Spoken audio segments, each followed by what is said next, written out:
이건 진짜 내가 겪은 일인데 너무 혐오스러워서 아직도 소름이 돋아.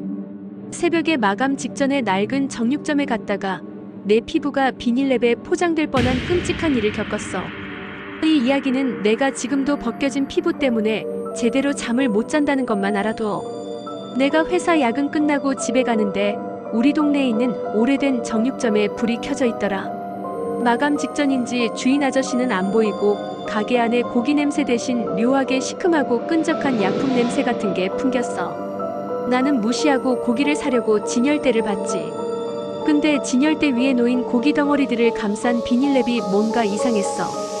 비닐랩이 다른 정육점 비닐보다 훨씬 두껍고 혐오스러울 만큼 끈적하게 빛나고 있었지. 특히 포장된 닭고기의 표면에는 인간의 지문 같은 희미한 무늬가 비쳤어. 나는 고기를 골라 카운터에 올려놨는데 그때 카운터 아래에서 흐흡, 크르륵, 꿀꺽 하는 혐오스러운 마찰음이 들려왔어. 마치 누군가 끈적한 액체를 빨아들이는 듯한 소리였지.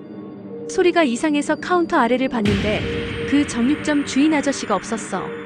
대신 아저씨가 서 있어야 할 자리에 검은색 액체와 뒤섞인 비닐랩 뭉치가 꿈틀거리고 있었어. 그리고 그 뭉치 안에서 수많은 사람의 얼굴 윤곽과 비명 지르는 입모양이 희미하게 비쳐 보였지.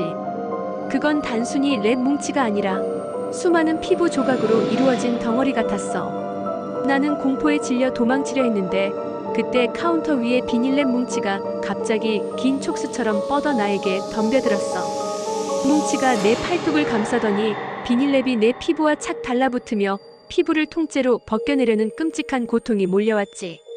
마치 몸의 한 부분을 영원히 뜯어내려는 듯한 강한 압력이었어.